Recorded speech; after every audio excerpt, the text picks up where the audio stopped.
Welcome to What If Sleep Story and soft-spoken tales to slow the day's thoughts and carry you toward peaceful sleep.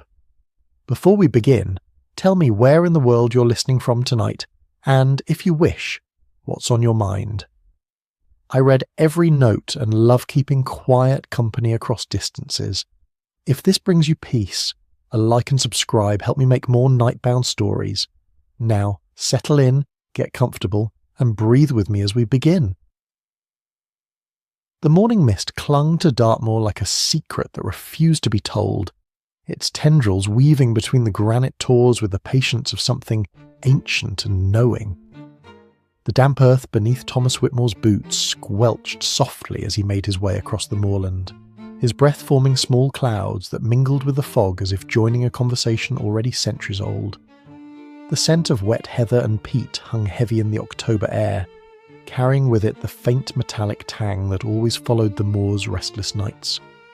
But this morning, as Thomas approached his sheep pen with the same steady rhythm he had maintained for 37 years, something felt different, a wrongness that made the hair on his weathered neck prickle with unease. The gate to the pen hung open, swaying gently in the moorland breeze with a soft creaking that seemed almost musical against the vast silence. Thomas paused, his calloused hand hovering over the latch, and listened to the morning sounds of Dartmoor, the distant call of a curlew, the whisper of wind through gorse, the gentle tinkle of a stream somewhere beyond the mist. What he did not hear was the contented bleating of his flock, that familiar chorus that had greeted him each dawn for decades.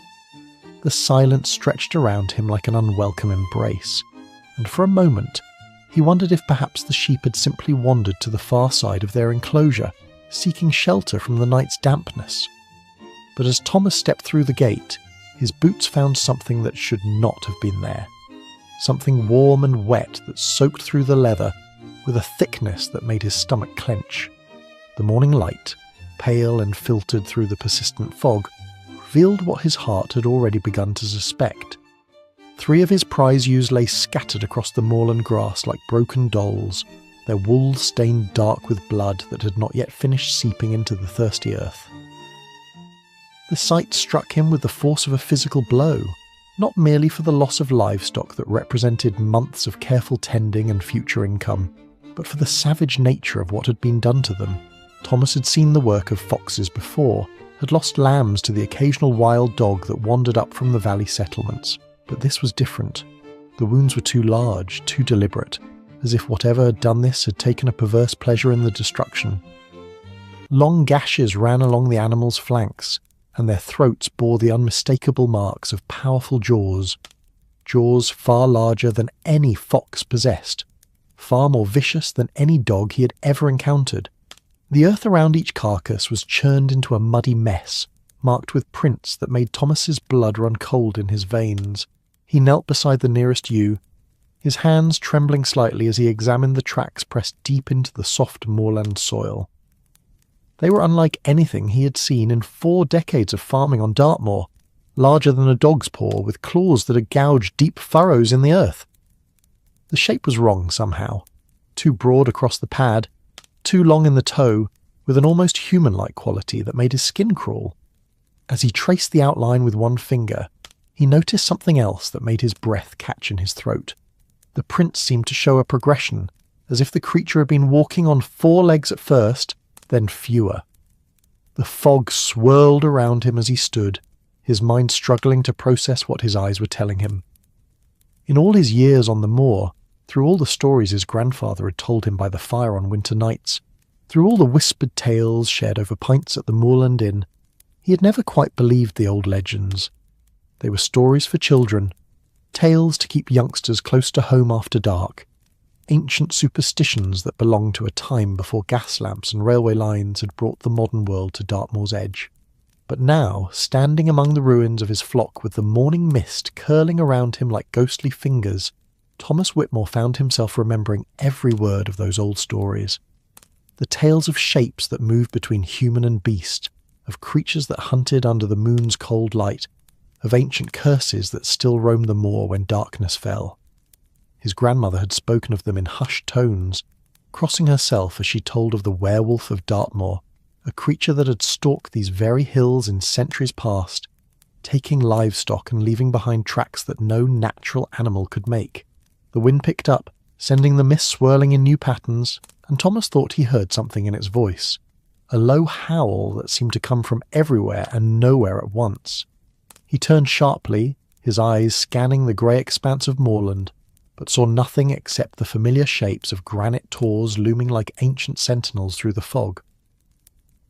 The sound came again, longer this time, mournful and wild, and Thomas realised with a mixture of relief and embarrassment that it was only the wind threading its way through the stone formations, a common enough sound on Dartmoor that he had heard 1,000 times before. Yet, as he gathered himself to return to the village, to report what he had found to Constable Morrison, and begin the grim task of disposing of his dead animals, Thomas could not shake the feeling that something was watching him from the mist. The sensation prickled along his spine as he walked, a certainty that unseen eyes were following his progress across the moorland. He found himself walking faster than usual, his boots splashing through puddles of collected mist water, his breathing coming in short puffs that had nothing to do with exertion. By the time Thomas reached the outskirts of Widecombe in the moor, the sun had begun its slow climb above the eastern tors, casting long shadows across the village's cluster of stone cottages and thatched roofs. The sight of civilization, smoke rising from chimneys, the warm glow of windows beginning to show signs of morning life, the familiar bulk of the church tower standing solid and reassuring against the lightening sky, should have calmed his nerves. Instead, he found himself dreading the task ahead, the need to put into words what he had seen, to speak aloud the suspicions that had taken root in his mind like weeds in fertile soil. The village was beginning to stir as he made his way down the main street, his boots clicking against the worn stones that had been laid down when Queen Victoria was still a young woman. Mrs. Penrose emerged from the baker's shop, her arms full of fresh loaves that filled the morning air with the comforting scent of yeast and flour. She nodded to Thomas with the casual familiarity of a neighbour known since childhood, but her smile faded when she saw the expression on his face, the pallor that had settled over his weathered features like frost. "Morning, Thomas," she called, her voice carrying the soft burr of Devon that made every word sound like a gentle song. "You look as though you've seen a ghost." "You do. Everything well with the flock?" Thomas paused, his mouth opening and closing like a landed fish as he struggled to find words that would not sound like the ravings of a madman. How could he tell her about the tracks, about the savage wounds, about the certainty that had settled in his bones that something unnatural had walked his land in the darkness? How could he speak of werewolves to a woman who prided herself on being a modern, practical person in this year of our Lord 1894? "There's been trouble," he managed finally, his voice hoarse with emotion. "Lost some sheep in the night. Need to speak with Constable Morrison, I do." Mrs. Penrose's face softened with sympathy, and she shifted her burden of bread to one arm so she could reach out and pat his shoulder with motherly concern.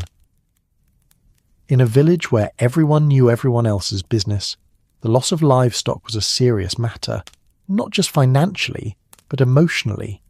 These were not merely animals to be counted and sold, but creatures that had been tended with care, known by name, watched over through harsh winters and dry summers. "Oh, Thomas, I am sorry to hear it," she said, her voice warm with genuine feeling. "Was it foxes, then?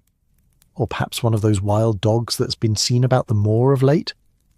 Thomas shook his head slowly, unable to meet her eyes. "Nothing so simple as that, I fear. Something different. Something I've never seen the like of before." The words hung in the morning air between them, heavy with implication, and Mrs. Penrose felt a small chill run down her spine despite the warmth of the fresh bread in her arms. There was something in Thomas's tone, in the way his eyes kept darting toward the moor that loomed beyond the village like a sleeping giant, that spoke of fears older and deeper than the loss of a few sheep. "You'll find the constable at his cottage, I expect," she said quietly, her voice losing some of its cheerful morning energy. "And Thomas, be careful out there on the moor. There's been talk lately. whispers about strange sounds in the night, shadows moving where no shadow should be. Old Mrs. Blackwood swears she heard howling that didn't sound quite right. If you take my meaning? Thomas nodded grimly, knowing exactly what she meant. In a place like Dartmoor, where the boundary between civilization and wilderness was measured in mere yards, where ancient stones stood as silent witnesses to ceremonies older than memory, where the mist could transform familiar landscape into something alien and threatening, the distinction between natural and supernatural had always been somewhat fluid. The villagers might embrace the modern world during daylight hours, might pride themselves on their gas lamps and their railway connections to the outside world, but when darkness fell and the moor began to whisper its ancient secrets, older beliefs stirred in hearts that thought themselves thoroughly civilized. Constable Morrison's cottage sat at the far end of the village, a sturdy building of local stone with a slate roof that had weathered countless Dartmoor storms. Smoke rose from its chimney in a steady column, and through the windows Thomas could see the warm glow of a fire crackling in the hearth. He hesitated at the garden gate, his hand resting on the worn wood as he gathered the courage to knock on the door and begin a conversation that would change everything for their quiet village. The constable himself answered the knock, a man in his middle 50s with steel-grey hair and eyes the colour of the moor on a cloudy day.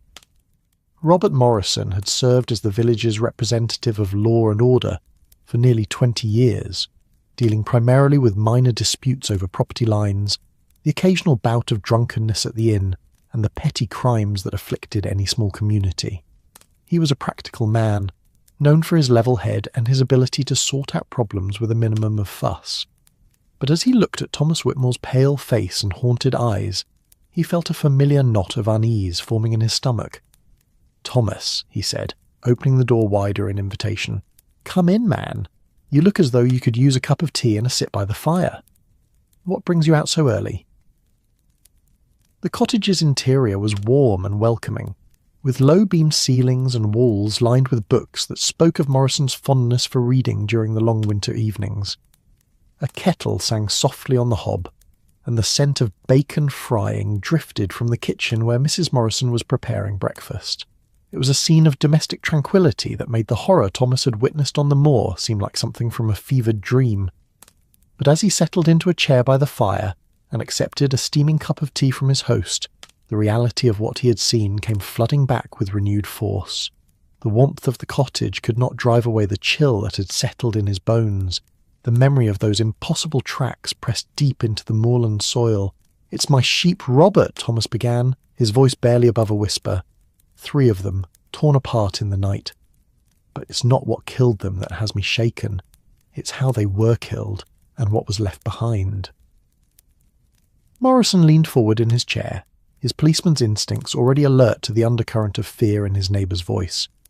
In 2 decades of keeping the peace, he had learned to read people, to sense when something was more serious than it first appeared. And everything about Thomas Whitmore, from his trembling hands to his unwillingness to meet his eyes, suggested that this was indeed very serious indeed. "Tell me everything," Morrison said quietly, setting down his own cup and reaching for the notebook he always kept close at hand. "Start from the beginning, and don't leave anything out, no matter how strange it might sound." And so, as the morning sun climbed higher over Dartmoor, and the mist began its slow retreat to the deeper valleys, Thomas Whitmore began to tell his story. He spoke of tracks that defied explanation, of wounds that spoke of something far more savage than any natural predator, of the certainty that had grown in his heart that something ancient and terrible had awakened on the moor. Outside the cottage windows, the village continued its peaceful morning routine, unaware that everything was about to change, that the old legends were stirring to life once more in the grey expanse of Dartmoor's endless wilderness.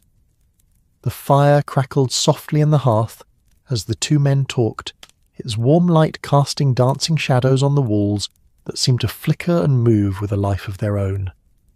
And somewhere in the distance, carried on the morning wind, came the faint sound of howling.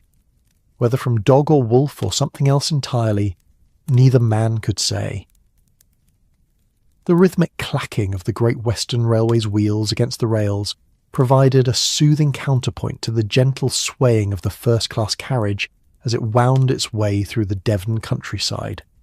Sherlock Holmes sat by the window, his sharp grey eyes drinking in the landscape that rolled past like pages from an illustrated book of rural England. The October afternoon had painted the countryside in shades of amber and gold, with hedgerows heavy with blackberries and fields where the last of the harvest stood in neat stooks, waiting to be gathered before winter's approach. Beside him, Dr. Watson rustled through the morning edition of the Times, occasionally glancing up to observe the changing scenery, with the appreciation of a man who had spent too many years breathing London's sooty air. The contrast between the capital's grey urgency and this pastoral tranquillity was striking. Here, time seemed to move at the pace of grazing cattle and meandering streams, where the most pressing concern might be whether the weather would hold long enough to finish bringing in the corn. "I must confess, Holmes," Watson said, folding his newspaper with a satisfied sigh, "that I find myself rather looking forward to a few days away from Baker Street. The countryside has a restorative quality that I fear we city dwellers too often forget to appreciate." Holmes turned from the window, a slight smile playing at the corners of his mouth. "Indeed, Watson. Though I suspect our rural idyll may prove more eventful than these peaceful fields would suggest." Constable Morrison's telegram was quite specific about the unusual nature of the case. "Attacks of a savage and inexplicable character," I believe were his exact words.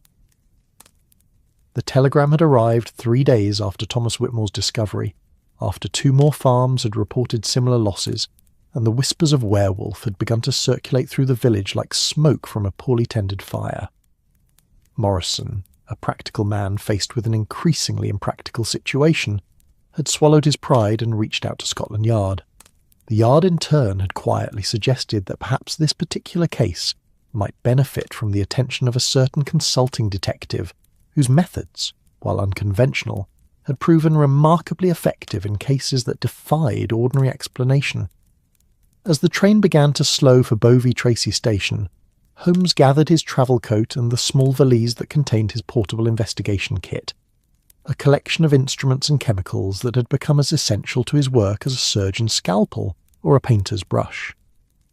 The station itself was a modest affair, a single platform with a peaked roof and walls built from the local granite that gave Devon its distinctive character.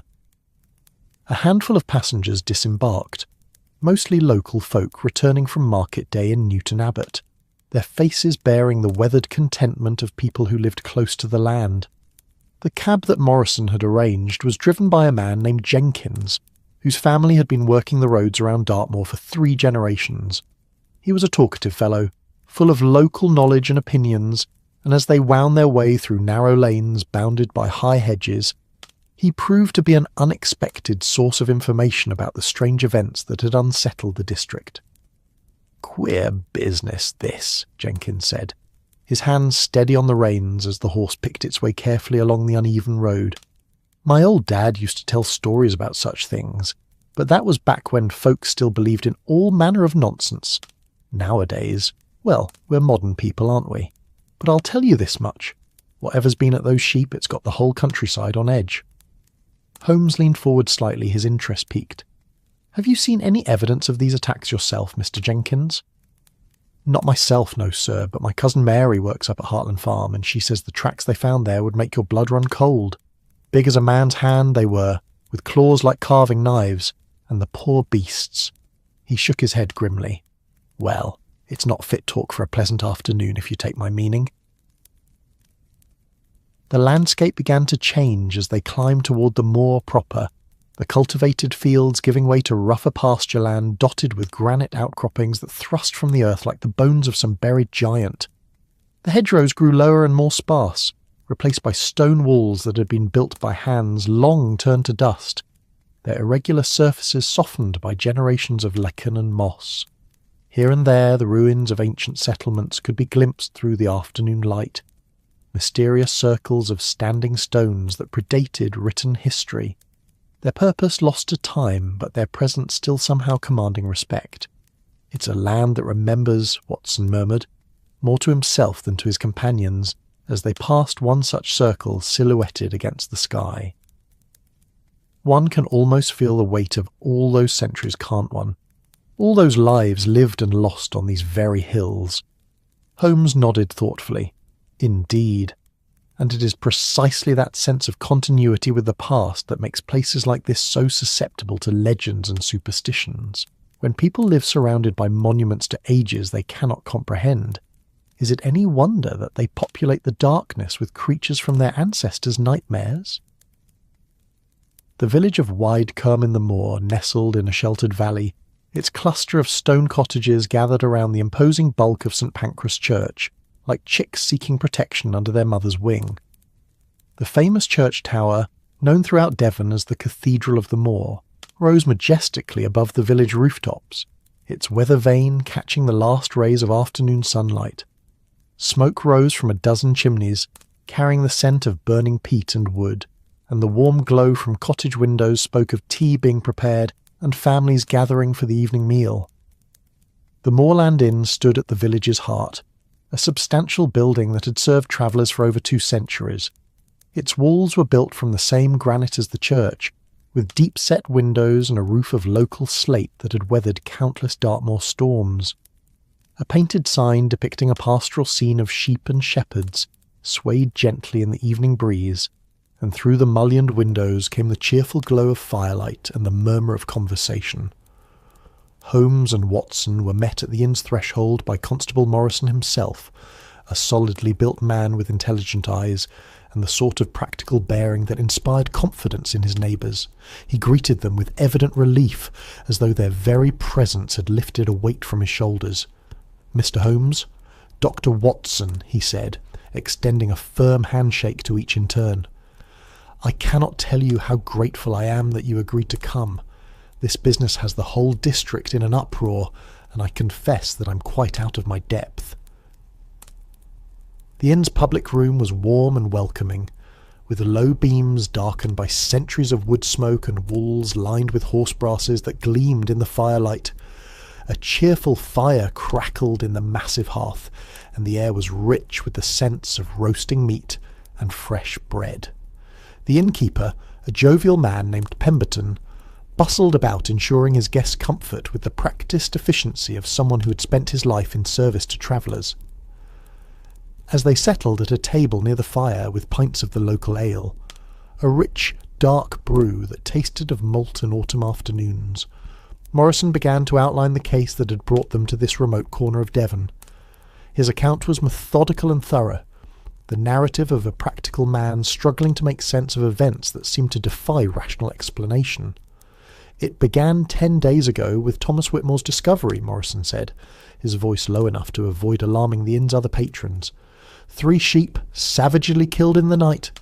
The wounds were unusual, far more severe than anything a fox or wild dog might inflict, and the tracks."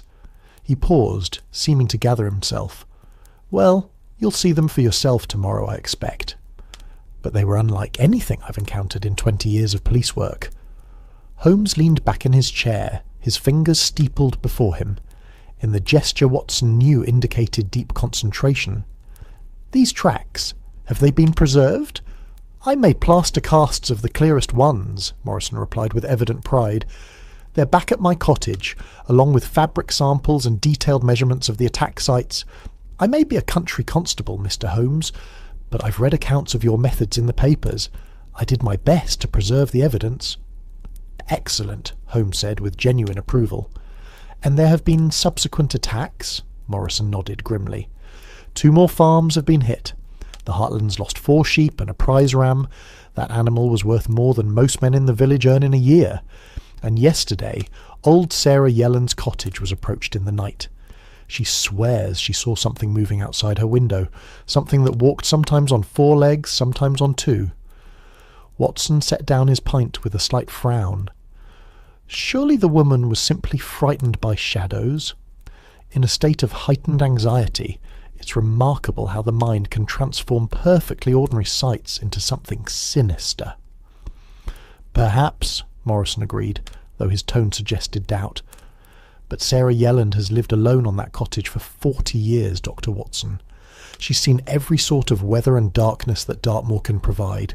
She's not a woman given to flights of fancy." The conversation was interrupted by the arrival of a small group of local farmers, men whose weathered faces bore the particular gravity that comes from dealing with forces beyond their control. They nodded respectfully to the constable and his distinguished guests, but their attention was focused on a heated discussion among themselves. "I'm telling you, it was no natural beast," one of them was saying, his voice carrying the edge of barely controlled fear. "My grandfather told me stories of such things, back when his grandfather was a lad. There's old blood on this moor, old curses that don't rest easy." Another farmer, younger and more sceptical, shook his head firmly. "That's superstitious nonsense." "William, this is 1894, not the Dark Ages. There's a rational explanation for these attacks. Escaped circus animal, perhaps, or a pack of wild dogs from up Scotland way. Circus animal, you say?" The older man's voice dripped with derision. "When did you ever see a circus animal that could open gate latches and select only the finest stock for its dinner? This thing knows what it's about, mark my words." Holmes listened to this exchange with evident interest, his sharp eyes moving from speaker to speaker as though cataloguing every gesture and inflection. When the farmers had moved to a table across the room, he turned to Morrison with raised eyebrows. "It would seem that opinion in the village is divided between the supernatural and the merely unusual," he observed. "Tell me, Constable, what is your own theory about these attacks?" Morrison was quiet for a long moment, staring into the amber depths of his ale as though seeking answers in its foam. When he spoke, his voice carried the weight of a man who had seen his comfortable worldview challenged by evidence that defied easy categorization. "I've been a policeman for most of my adult life, Mr. Holmes," he said finally. "I believe in facts, in evidence, in explanations that can be tested and proven. But I've also lived on Dartmoor for 50 years, and I've learned that this is a place where the ordinary rules don't always apply. There are things here older than memory, older than reason. Sometimes the ancient explanations are the only ones that fit."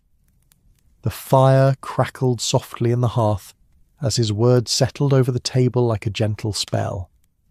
Outside, the wind had picked up, sending draughts through the inn's old windows and causing the flames to dance with renewed vigour.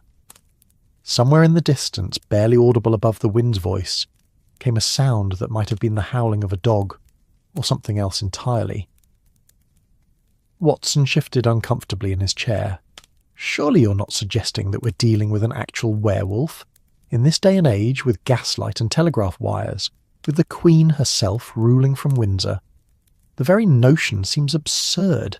Does it?" Holmes asked quietly, his voice thoughtful rather than challenging. "Consider this, Watson. What do we really know about the limits of the possible? We live in an age of marvels, when men speak across vast distances through copper wires, when photographs capture light itself and preserve it for eternity, when engines powered by steam can transport us faster than any horse. A century ago, such things would have been dismissed as supernatural nonsense. Perhaps our definitions of the natural and unnatural are simply incomplete." Morrison leaned forward, his eyes bright with hope. "Then you'll take the case?" Holmes smiled, that peculiar expression that Watson had learned to associate with his friend's encounter with a puzzle worthy of his attention. "My dear Constable, I would not miss it for the world. But first, I think we should hear more about these legends you mentioned. If we are to understand what we're dealing with, we must examine not only the physical evidence, but the psychological landscape as well. Fear, after all, can be as powerful a force as any predator." As if summoned by their conversation, the inn's door opened to admit an elderly woman whose presence seemed to command immediate attention from every person in the room. She was small and bent with age, her silver hair pulled back severely, and her black dress speaking of mourning that had become a permanent state. But her eyes were bright and sharp, and when she spoke, her voice carried an authority that transcended her physical frailty. "Evening." "Mrs. Blackwood," Morrison said, rising respectfully from his chair. "Gentlemen, may I present Mrs. Eleanor Blackwood, our village's unofficial keeper of local history." The old woman's gaze fixed on Holmes with an intensity that was almost unnerving.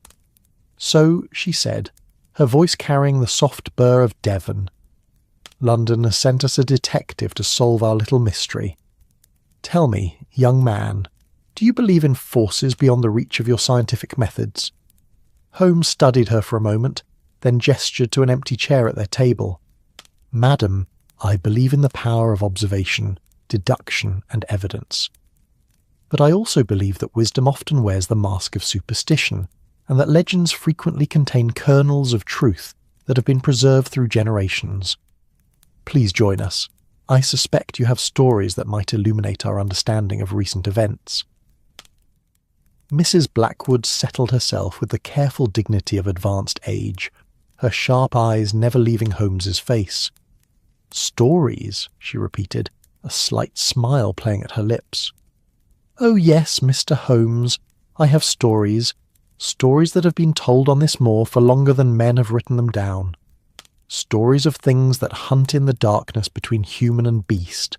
Stories of curses that echo through the centuries like thunder rolling across the tors." The fire burned lower as she began to speak, her voice weaving a spell of words that seemed to transform the comfortable inn into something altogether more mysterious. Outside, the wind continued its restless song across the moorland, and in its voice, those who listened carefully might have heard the echo of howls that belonged to no earthly creature. The Create detective had arrived on Dartmoor, but as Mrs. Blackwood's stories unfolded like dark flowers blooming in the firelight, it became clear that this case would challenge not only Holmes's methods, but perhaps his very understanding of what was possible in a world balanced precariously between the rational and the impossible. Mrs. Eleanor Blackwood settled deeper into her chair, her weathered hands folding carefully over the worn leather of an ancient book she had drawn from her shawl. The firelight danced across its cracked binding, illuminating symbols and lettering that seemed to shift and writhe in the flickering glow. Around the inn's public room, conversation had gradually quieted as the locals became aware that their unofficial historian was preparing to share one of her tales, stories that carried the weight of centuries and the chill of moorland nights. "You ask about legends, Mr. Holmes," she began, her voice taking on the cadence of a born storyteller. "But legends are simply history told by those who lived it, passed down through generations until the telling becomes more important than the truth beneath.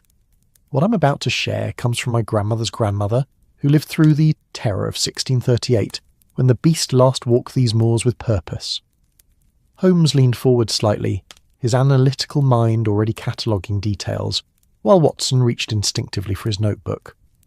Morrison, despite having heard fragments of these stories throughout his lifetime, found himself holding his breath as Mrs. Blackwood opened the ancient book and began to read from pages that seemed too fragile to exist.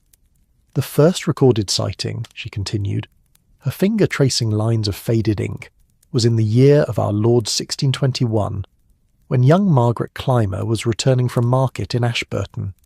The moon was full," she said, bright enough to read by, and the moor stretched before her like a silver sea. She was walking the old path, the same one farmers still use today, when she heard footsteps matching her own pace. But when she turned to look, there was nothing behind her save moonlight and shadow." The old woman paused to sip from a cup of tea that had appeared at her elbow, brought by the innkeeper's daughter with the sort of reverent silence usually reserved for church services.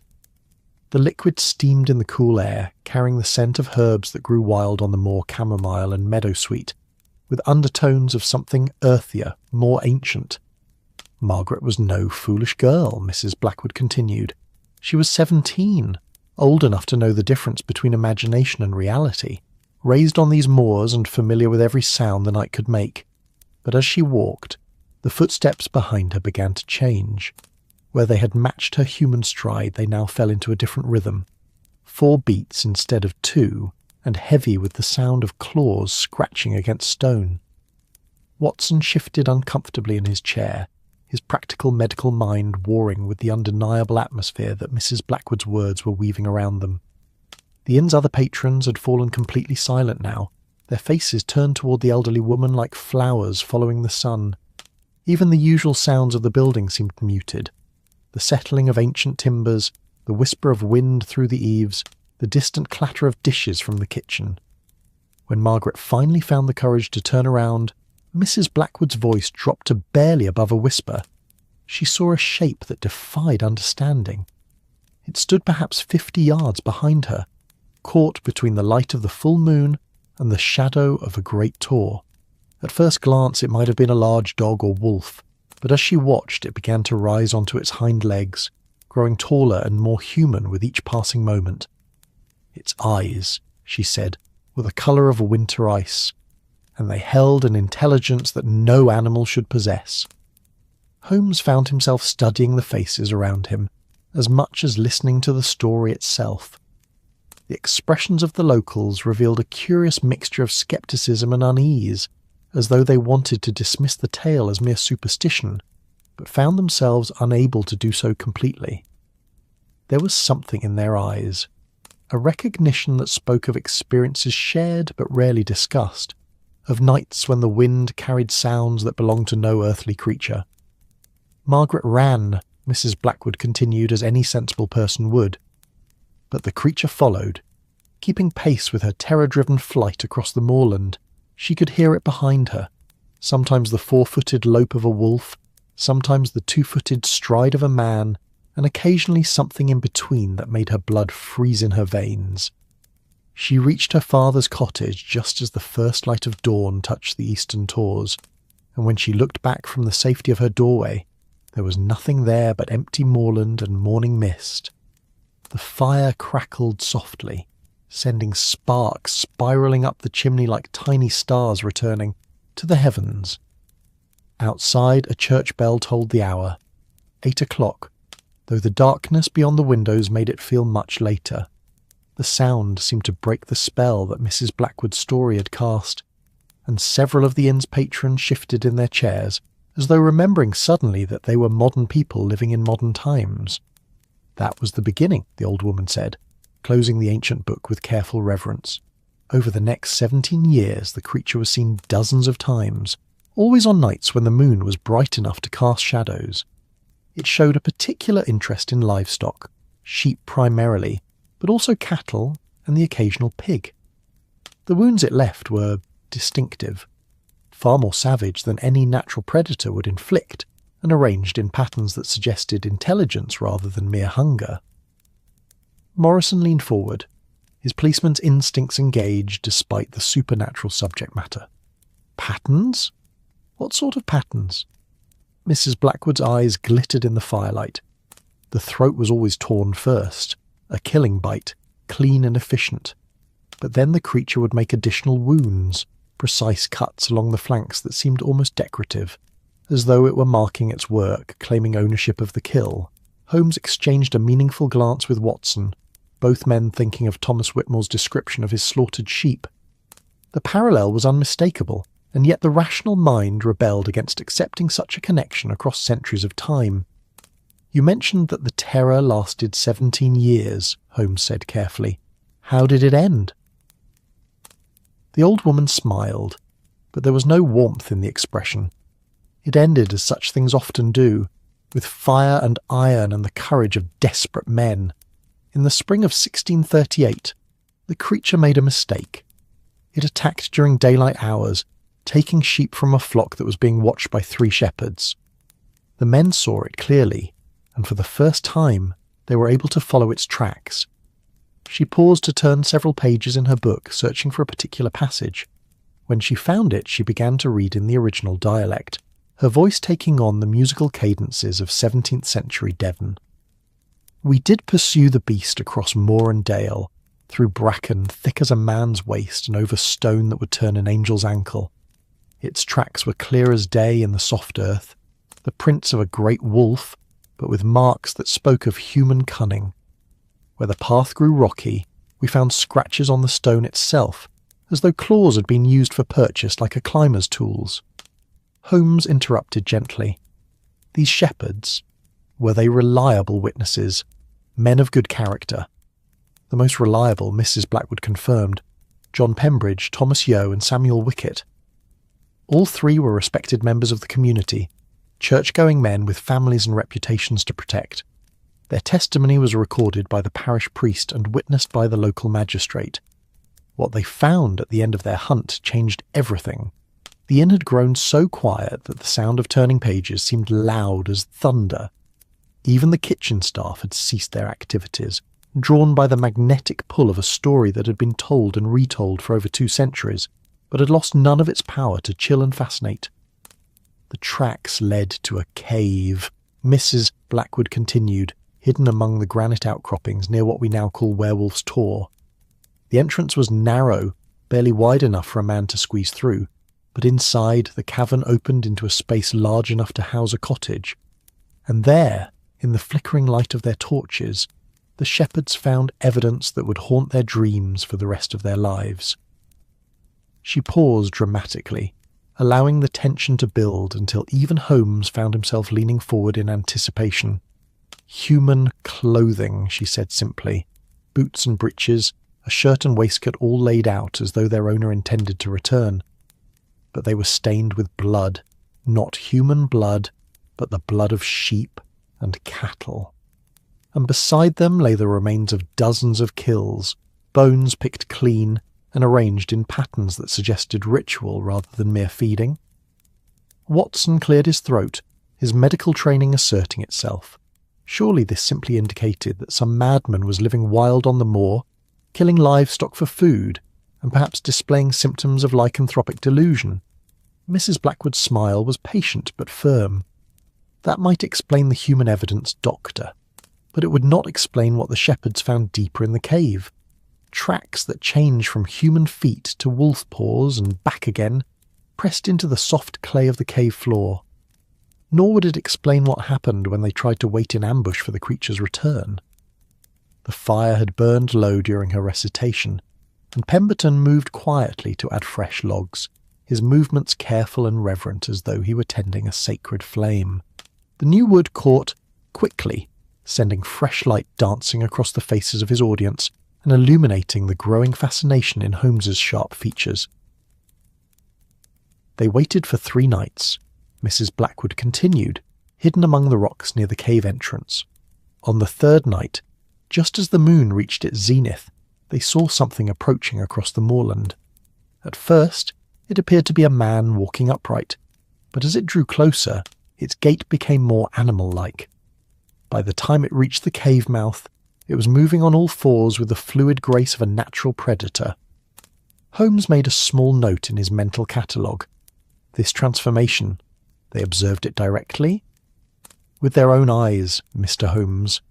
John Pembridge later swore before God and the parish priest that he watched a man become a wolf as clearly as he might watch the sun rise. The creature paused at the cave entrance, raised its head to scent the air, then let out a howl that, in Pembridge's words, contained all the loneliness and rage that hell could offer. The church bell tolled again, marking the half-hour, and its bronze voice seemed to carry a warning across the darkened village. Several of the inn's patrons glanced toward the windows, as though expecting to see glowing eyes staring back at them from the darkness beyond. "What happened next?" Watson asked, though his tone suggested he wasn't entirely certain he wanted to know. "They struck while the creature was still in transition," Mrs. Blackwood replied. "Pembridge carried a fowling piece loaded with shot blessed by the priest. Yo bore a pitchfork with iron tines, and Wicket wielded a bill-hook sharpened to razor keenness. They attacked as one, their weapons finding their mark before the beast could complete its transformation." She paused, her fingers tracing the faded ink of the ancient record. "The creature's death cry, they said, began as the howl of a wolf but ended as the scream of a man. When morning came and they dared to examine their kill, they found the body of Silas Grimm, a tinker who had disappeared from the village 6 months earlier. But his body bore wounds that had healed in impossible ways, scars that formed patterns across his skin like the markings the beast had left on its victims." Holmes leaned back in his chair, his mind already working to process this information through the filter of rational analysis. "An interesting tale, Mrs. Blackwood, and told with remarkable detail for something that occurred over 2 centuries ago. But surely you don't expect us to accept that we're dealing with an actual shapeshifter in this age of scientific advancement?" The old woman's eyes held a glint that might have been amusement or something far more serious. "I expect nothing, Mr. Holmes." I merely share what has been recorded and passed down through generations of careful observers. But I will say this. The patterns described in those 17th century accounts match exactly what Thomas Whitmore found among his slaughtered sheep. The same precise throat wounds, the same decorative cuts along the flanks, the same evidence of intelligence directing bestial savagery. Morrison shifted uncomfortably in his chair, his hand moving instinctively toward the pocket where he kept his constable's whistle. "Mrs. Blackwood, surely you're not suggesting that the same creature has returned after all these years?" "I'm suggesting nothing," she replied with maddening calm. "I'm simply observing that history has a way of repeating itself, particularly in places where the boundary between past and present grows thin. Dartmoor remembers. Constable Morrison. The stones remember. The mists remember. And sometimes the very earth itself remembers things that civilized men prefer to forget." The fire settled with a soft whisper of falling ash, and in the momentary quiet that followed, every person in the room could hear the wind picking up outside, sending drafts through the inn's ancient timbers and causing the flames to dance with renewed vigour. Somewhere in that wind, carried on the night air from the vast emptiness of the moor, came a sound that might have been the howling of a dog, or something else entirely. Holmes stood abruptly, his restless energy no longer containable within the confines of his chair. "Mrs. Blackwood, I thank you for a most illuminating evening. Your stories have provided valuable context that will undoubtedly aid in our investigation. But now, I think, it's time we examined the physical evidence. Constable Morrison, might we impose upon you to show us these plaster casts you mentioned?" As the group prepared to leave the warm comfort of the inn for the uncertain darkness beyond its walls, Mrs. Blackwood gathered her ancient book and rose with the careful dignity of advanced age. At the doorway, she paused and turned back to Holmes with an expression that was both knowing and deeply serious. "One final word of advice, Mr. Holmes," she said quietly. "The creature in those old stories was not simply a beast driven by hunger. It was something far more dangerous, a thing caught between two worlds, belonging fully to neither. If such a creature walks our moor again, remember that it will possess both animal cunning and human intelligence. It will know that you are hunting it, and it will take measures to protect itself." With that warning hanging in the night air like morning mist, she disappeared into the darkness, leaving Holmes and his companions to contemplate the possibility that their investigation had just become considerably more complex and potentially more dangerous than any of them had imagined. The morning after Mrs. Blackwood's tale dawned crisp and clear, with autumn frosts sparkling like scattered diamonds across the moorland grass. Holmes stood at the window of his room in the Moorland Inn, watching the sun climb above the eastern tors and paint the landscape in shades of gold and amber that would have made Turner reach for his brushes. The air carried the sharp, clean scent of October mornings, a mixture of wet earth, dying bracken, and the faint smokiness of peat fires beginning to warm cottage hearths against the growing chill. Watson emerged from the washstand with his face pink from cold water and his hair still slightly dishevelled from sleep. "Remarkable how quiet it is out here," he observed, moving to join Holmes at the window. "In London, we're awakened by the clatter of milk carts and the cries of street vendors. Here, the only sound is the wind and the occasional bleating of sheep." "And yet," Holmes murmured, his sharp eyes scanning the moorland that stretched away toward the horizon, "it is in this very quietude that our mystery finds its power. In London, the extraordinary is hidden among 1,000 ordinary distractions. Here, anything unusual stands out like a beacon against the regularity of rural life." They breakfasted in the inn's small dining room on thick porridge, fresh eggs, and bacon that carried the distinctive flavour of animals raised on moorland herbs. Mrs. Pemberton, the innkeeper's wife, proved to be a font of local knowledge, sharing details about the affected farms and their owners with the comfortable familiarity of someone who had lived her entire life within a few miles of where she was born. "Poor Thomas Whitmore," she said, refilling their teacups with practised efficiency. "Lost his best breeding ewe in that first attack, he did. That animal's bloodline went back 4 generations, and she was due to lamb come spring. It's not just the money, you understand. It's the years of careful breeding, the hopes for the future flock.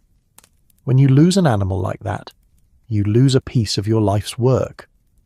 Holmes listened with the sort of attention he usually reserved for crucial testimony, understanding instinctively that in a community like this, the economic and emotional impacts of livestock loss went far beyond simple financial calculation. These farmers weren't merely businessmen dealing with inventory, they were stewards of bloodlines and traditions that stretched back generations. Their success measured not in quarterly profits, but in the health and productivity of animals they had known since birth. Constable Morrison arrived as they were finishing their meal, carrying a leather satchel that contained the evidence he had so carefully preserved. His face bore the determined expression of a man who had spent a sleepless night reviewing his notes and preparing for questions from the famous detective, whose methods he had read about but never witnessed firsthand. "I've arranged for us to visit Whitmore's farm first," he announced, settling at their table with the air of a man ready for serious business. "The site of the original attack is well preserved, and Thomas has agreed to show us exactly what he found that morning. After that, if you're agreeable, we can examine the Heartland property and perhaps speak with old Sarah Yelland about what she claims to have seen." Holmes nodded approvingly.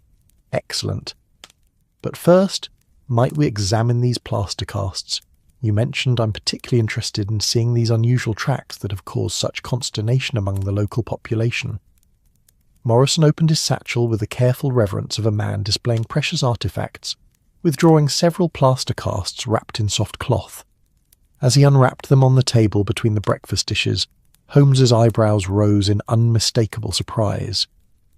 Whatever he had expected to see, these impressions clearly exceeded his assumptions about the case's complexity. The casts showed tracks that were indeed unlike anything in Watson's considerable experience with animal anatomy. They were roughly the size of a large dog's paw, but the proportions were wrong, too broad across the pad, with claw marks that extended too far beyond the toe impressions. Most peculiar of all was the depth variation within individual tracks, as though the creature that made them had been shifting its weight in ways that no four-footed animal normally would. "Fascinating," Holmes murmured, producing a magnifying glass from his waistcoat pocket, and examining the casts with the intensity of a scholar studying ancient texts. "Watson, observe the spacing between the toes. It's inconsistent within the same track, as though the foot that made this impression was capable of spreading and contracting like a human hand." Watson leaned closer, his medical training providing a different perspective on the anatomical anomalies. "The depth pattern is equally curious. See here, where the heel impression is deepest, that suggests a plantigrade gait, walking on the entire foot rather than just the toes. Most carnivores are digitigrade, walking on their toes with the heel raised. This creature appears to have been, well, walking more like a bear than a wolf. Or like a human attempting to walk on all fours," Holmes added quietly, his voice carrying implications that made Morrison shift uncomfortably in his chair.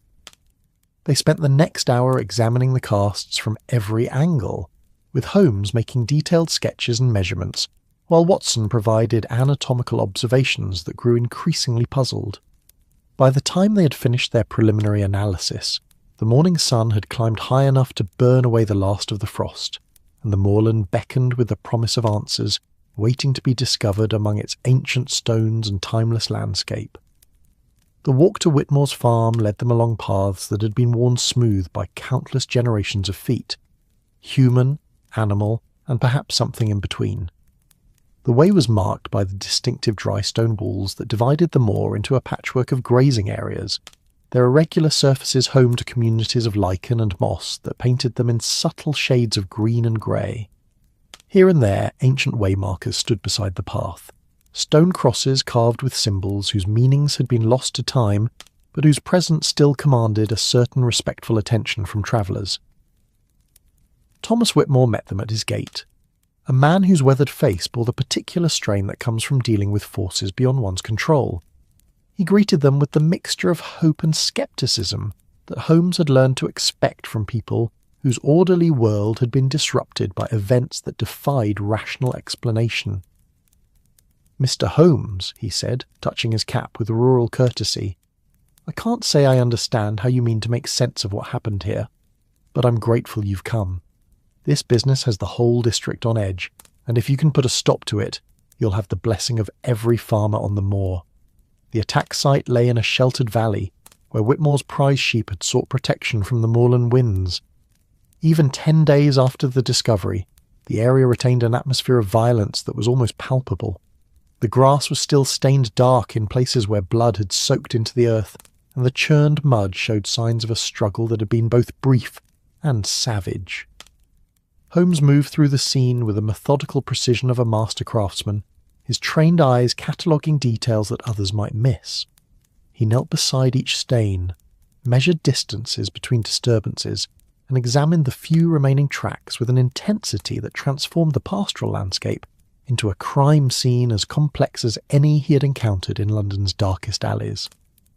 The pattern of attack is quite specific, he observed, speaking as much to himself as to his companions. The killer approached from the northeast. You can see where the grass was flattened by its passage. It selected the largest ewe first, taking her down with a single bite to the throat. But then he paused, his brow furrowing with concentration. Then it proceeded to make additional wounds that served no practical purpose. These cuts along the flanks, they're too precise to be accidental, too decorative to be necessary for feeding. Watson examined the blood patterns with his medical eye, noting details that spoke of a killing efficiency that was almost surgical in its precision. The throat wound alone would have been fatal within moments, he confirmed. Everything else was done to an already dead animal. But why? What purpose could such mutilation serve? Unless, Morrison said slowly, his voice heavy with the weight of unwelcome possibility, it wasn't done for any practical purpose at all. Unless it was done for ceremony, or marking territory, or sending a message. The afternoon was well advanced by the time they had examined all 3 attack sites, and Holmes's notebook had filled with sketches, measurements, and observations that painted a picture of a predator unlike any that normally stalked the moorlands of Devon. The attacks showed a pattern that spoke of intelligence rather than mere hunger, of planning rather than opportunistic violence. Most disturbing of all, they showed signs of escalation. Each attack had been more savage than the last, as though the creature responsible was growing bolder and more confident with each success. As the sun began its descent toward the western tors, painting the sky in shades of orange and crimson that reflected off the moorland pools like scattered jewels, Holmes made a decision that would have seemed madness to anyone unfamiliar with his methods. "Gentlemen," he announced, "I believe it's time we arranged to meet our mysterious predator face to face. If this creature follows the pattern established by its predecessors, it will hunt again tonight, and when it does, we shall be waiting." Morrison's face paled at the suggestion. "Mr. Holmes, surely you're not proposing that we spend the night out on the moor, in the darkness with that thing roaming about? It would be extremely dangerous." "Dangerous, perhaps," Holmes agreed with the sort of smile that Watson had learned to associate with his friend's more adventurous impulses. "But necessary if we're to gather the evidence needed to solve this case. Fear and superstition have clouded the truth for too long. It's time for the cold light of observation to illuminate what manner of creature we're actually dealing with." The preparations for their nocturnal vigil were both practical and oddly ceremonial. Holmes insisted on bringing his portable camera, a recent innovation that might, he hoped, provide irrefutable evidence of their quarry's true nature. Watson packed his medical bag and a service revolver that had seen action in Afghanistan, while Morrison reluctantly agreed to join them, despite his obvious reservations about the wisdom of their enterprise. They chose their position carefully, selecting a spot near the ancient stone circle, known locally as the Devil's Table, a formation that commanded a view of 3 separate valleys where attacks had occurred. The stones themselves were massive granite monoliths that had stood for thousands of years, their surfaces carved with spirals and cup marks whose meanings had vanished with the Bronze Age peoples who created them, but their presence provided both physical shelter and a psychological anchor in the vast emptiness of the moorland night. As darkness settled over Dartmoor like a vast cloak embroidered with stars, the 3 men arranged themselves among the ancient stones with the patience of hunters who understood that their prey might not appear at all. The night was clear and cold, with a 3/4 moon providing enough light to see clearly across the landscape while still leaving deep pools of shadow where anything might hide undetected. The moor at night was a different world entirely from its daylight counterpart. Sounds carried differently in the thin air, the distant splash of water over stones, the rustle of small animals moving through the bracken, the occasional call of a night bird echoing across the valleys like a ghost's lament. The wind moved constantly, shifting direction and intensity in ways that transformed familiar landmarks into strange and threatening shapes. Holmes sat perfectly still among the stones, his sharp eyes scanning the landscape with the methodical precision of a professional observer. Beside him, Watson maintained the alert stillness of a soldier on sentry duty, his hand resting lightly on the grip of his revolver. Morrison, despite his evident discomfort with their situation, proved to be an excellent companion for such work. His years of rural police work had taught him the value of patience and silence when dealing with matters that required careful observation. The first sign that they were not alone came just after midnight, when the normal sounds of the night suddenly ceased with the abruptness of a curtain falling. The silence that followed was so complete that Watson found himself holding his breath, afraid that even the sound of his own breathing might disturb whatever was moving unseen in the darkness beyond their stone shelter. Holmes raised his hand in a warning gesture, his body tense with the alertness of a cat that has detected the presence of prey.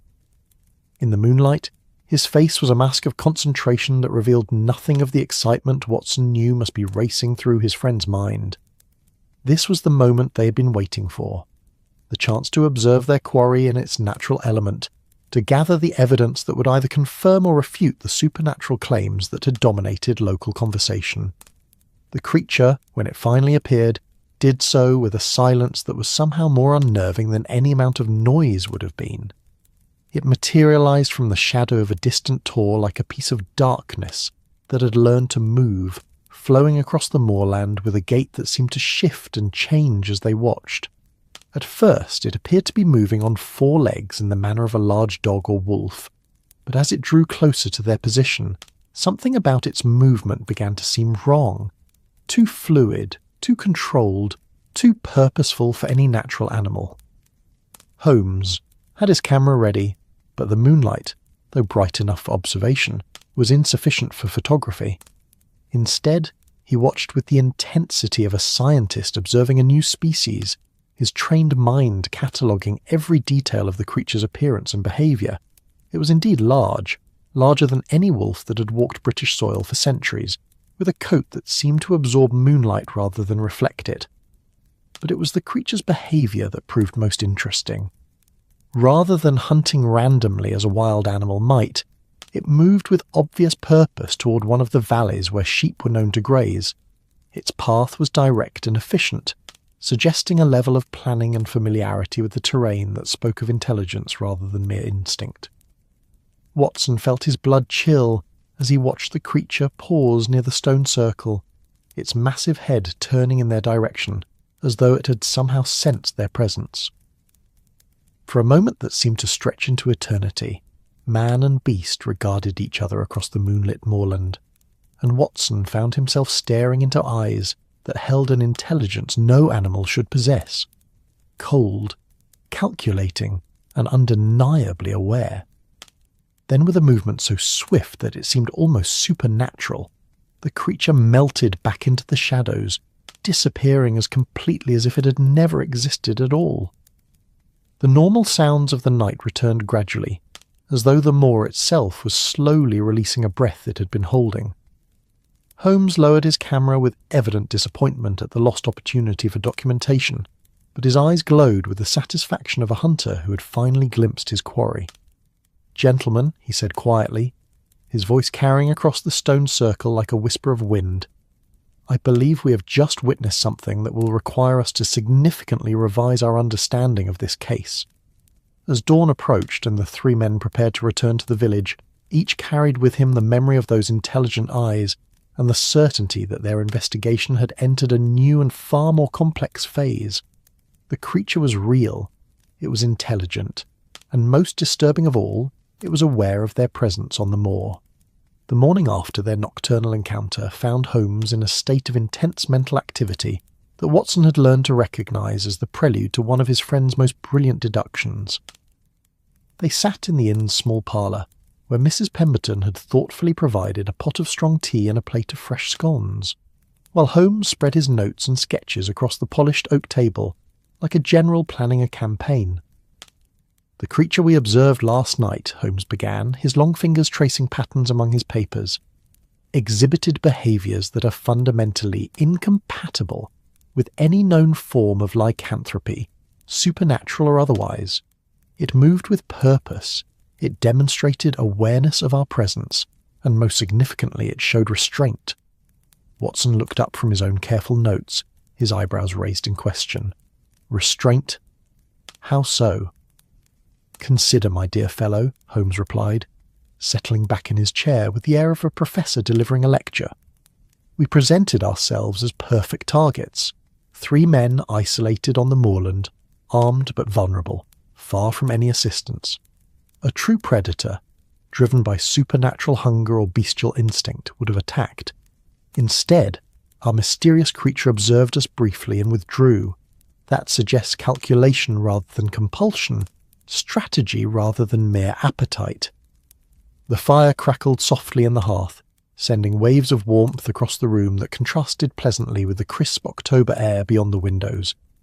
Outside, the village was beginning its daily routine, smoke rising from cottage chimneys, the clip-clop of horses on cobblestones, the cheerful calls of neighbours greeting each other with the easy familiarity of a community where everyone knew everyone else's business.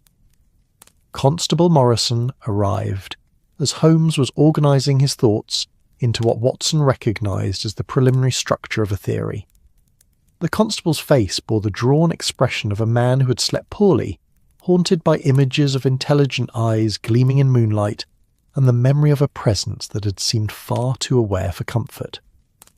"Any word from the other farms?" Holmes inquired as Morrison settled into a chair near the fire. "I'm particularly interested in whether there were any disturbances last night after our encounter." Morrison shook his head, though his expression remained troubled. "Nothing reported, which is strange in itself. For the past week we've had some sort of incident almost every night. If not actual attacks, then sightings or sounds that had people barricading their doors. Last night was the first completely quiet night since this business began. Precisely what I expected," Holmes said with evident satisfaction. "Our presence on the moor was detected and understood. The creature recognised us as observers rather than victims, and it modified its behaviour accordingly. That level of tactical thinking is distinctly human, regardless of the physical form that houses it." Watson reached for his teacup, his medical mind working through the implications of his friend's reasoning. "You're suggesting that we're dealing with a human being who has somehow acquired the physical characteristics of a wolf? Some sort of disease or condition that allows for transformation?" "I'm suggesting something far more prosaic," Holmes replied, his eyes gleaming with the particular satisfaction that came from unravelling a complex puzzle. "I believe we're dealing with a highly intelligent individual who has learned to use local superstitions as cover for decidedly terrestrial criminal activities. The question now becomes, what is he really after?" The 3 men spent the next hour examining Holmes's notes and sketches from a new perspective, looking not for evidence of supernatural activity, but for patterns that might reveal the logical motivations of a clever criminal. What emerged was a picture that was both simpler and more complex than the werewolf legend suggested. "Consider the selectivity of the attacks," Holmes pointed out, using his pencil to mark locations on a rough map of the district. "In each case, the creature has targeted the finest animals in the flock, prize breeding stock rather than ordinary sheep. Thomas Whitmore's ewe was worth more than most men earn in a month. The Heartland ram represented 4 generations of careful bloodline development. These are not random acts of predation but calculated theft." Morrison leaned forward, his policeman's instincts beginning to engage with this new line of reasoning. "Theft? But the animals were killed, not stolen. What value could there be in destroying valuable livestock?" Ah, Holmes said with a slight smile. But what if the destruction is merely camouflage? What if our mysterious creature is using the appearance of supernatural predation to cover a very different sort of crime entirely? Watson set down his teacup with a gentle clink that seemed loud in the sudden silence of the room. You're thinking of poaching, aren't you? Someone using trained animals to kill livestock and the werewolf legend to prevent investigation. Precisely, Holmes exclaimed, his excitement at the elegant solution evident in his voice. A poacher working with trained wolves could account for every aspect of this case. The unusual tracks, the intelligent hunting patterns, the decorative wounds that serve as a calling card, even the creature's ability to appear and disappear at will. The implications of this theory began to unfold like a map being spread across a table. If Holmes was correct, they were dealing not with a supernatural entity, but with a criminal who possessed both considerable intelligence and access to exotic animals that most people would never encounter. The werewolf legend provided perfect cover for such activities. Who would think to look for prosaic motives when faced with evidence that seemed to confirm their deepest fears? But where would someone in rural Devon acquire wolves for such a purpose? Morrison asked, his practical mind grappling with the logistics of Holmes's theory. It's not as though one can simply purchase such animals at the local market. Holmes stood and moved to the window, his restless energy unable to remain contained within the confines of his chair. That, my dear Morrison, is precisely what we must determine. But consider this. We live in an age of marvels, when exotic animals are brought from the far corners of the empire for the entertainment of the masses.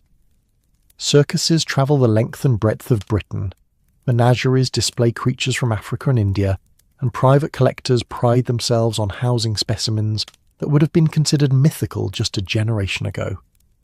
The conversation was interrupted by the arrival of Mrs. Pemberton's youngest daughter, a girl of perhaps 12 whose natural shyness warred with evident excitement at being asked to deliver a message to the famous detective from London.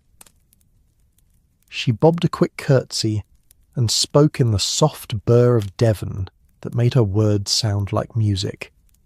"Please, sir, old Mrs. Blackwood sends her compliments and asks if you might spare a moment to speak with her. She says she's remembered something that might be helpful to your investigation." Holmes exchanged a meaningful glance with Watson, both men thinking of the elderly woman's encyclopedic knowledge of local history and her obvious understanding of the forces that shaped life on Dartmoor. "Please tell Mrs. Blackwood that we would be delighted to call upon her at her convenience." Holmes replied with the sort of formal courtesy that made the girl smile with pleasure at being treated as an important messenger. Mrs. Blackwood's cottage stood at the edge of the village, where the ordered world of human habitation gradually gave way to the wild freedom of the moor. It was a small but sturdy building, constructed from the same local granite as the church and inn, with a garden that showed the careful attention of someone who understood the medicinal and culinary properties of plants that grew wild on the moorland. The interior of the cottage was a fascinating mixture of rustic simplicity and scholarly sophistication. The walls were lined with books that spanned subjects from local history to natural philosophy, while bundles of dried herbs hung from the beamed ceiling like aromatic decorations. A fire burned cheerfully in the small hearth, and the scent of chamomile tea filled the air with its gentle, calming fragrance. Mrs. Blackwood received them with the sort of quiet dignity that spoke of a lifetime spent in contemplation and observation. She had prepared tea and fresh honey cakes, and as they settled around her small table, she began to speak with the measured cadence of someone who had spent considerable time organising her thoughts. "I've been thinking about our conversation last night," she began, her sharp eyes moving from Holmes to Watson to Morrison with the attention of someone accustomed to reading character in faces. "Particularly about your suggestion that we might be dealing with a human agency rather than a supernatural one. There's something I should have mentioned. Something that happened about 6 months ago that seemed insignificant at the time, but now takes on new meaning." She paused to pour tea for her guests, her movements precise and economical despite her advanced age. "We had a stranger pass through the village in late spring, a man travelling with a small caravan that he claimed contained specimens for a private menagerie. He spoke with several of the local farmers about purchasing livestock, particularly sheep and goats that might serve as food for his animals." Holmes leaned forward, his interest immediately engaged. "This man, can you describe him?" Middle-aged, perhaps 40 or so, with the sort of weathered appearance that comes from spending one's life outdoors. He spoke with an accent that wasn't quite local. Welsh, perhaps, or from the northern counties. But what struck me most about him was his eyes. They were the sort of eyes that seemed to see everything and reveal nothing. The eyes of a man with secrets. Watson made careful notes as the elderly woman continued her description, building a picture of someone who might indeed have the resources and knowledge necessary to carry out the sort of elaborate deception Holmes had theorised. "He called himself Morgan," Mrs. Blackwood continued, though whether that was his true name or simply one of convenience I couldn't say. "He stayed for 3 days, asking questions about local customs and legends, with the sort of casual interest that didn't seem quite casual enough, if you understand my meaning." "Did he show particular interest in the werewolf stories?" Holmes asked, though his tone suggested he already suspected the answer. Mrs. Blackwood's smile was knowing and slightly grim. Indeed he did. He claimed to be a collector of folklore, someone who travelled the countryside gathering old tales for a book he was supposedly writing. But his questions were too specific, too focused on practical details rather than the sort of colourful nonsense that usually interests such people. The fire crackled softly as the implications of this information settled over the room like a gentle mist. If Mrs. Blackwood was correct, their mysterious poacher had been planning his activities for months, carefully studying both the local terrain and the psychological landscape that would allow him to operate with minimal risk of detection. "There's something else," Mrs. Blackwood added, her voice dropping to barely above a whisper. "The night before he left, I heard sounds from the direction of his camp that were unusual, growling and whimpering, as though he had animals with him that were not entirely happy with their circumstances, and in the morning, when I walked past the field where we had been camping, I found tracks in the soft earth that looked remarkably like the ones our farmers have been discovering near their dead sheep." Holmes stood abruptly, his restless energy no longer containable within the confines of the small cottage. "Mrs. Blackwood, you have provided us with exactly the sort of information we needed to move forward with our investigation. This Morgan, do you have any idea which direction he travelled when he left the village?" The elderly woman considered the question carefully before responding. "North and west, toward the high moor where the old mine workings are. There are caves up there, hidden among the granite tors, where a man might establish a base of operations without fear of casual discovery." As they prepared to leave Mrs. Blackwood's cottage, she offered one final piece of advice that carried the weight of a lifetime spent observing the delicate balance between civilization and wilderness. "Be careful, Mr. Holmes. If this Morgan is indeed our creature, he has had months to prepare his defences and plan his escape routes. He knows these moors as well as any man living, and he has allies that are not bound by human law or human mercy." The afternoon sun was beginning its descent toward the western tors as Holmes, Watson and Morrison made their way back toward the village centre, each man lost in contemplation of the task that lay ahead. The mystery was beginning to take shape, revealing itself not as a supernatural phenomenon, but as a carefully orchestrated criminal enterprise that relied on fear and superstition to prevent effective investigation.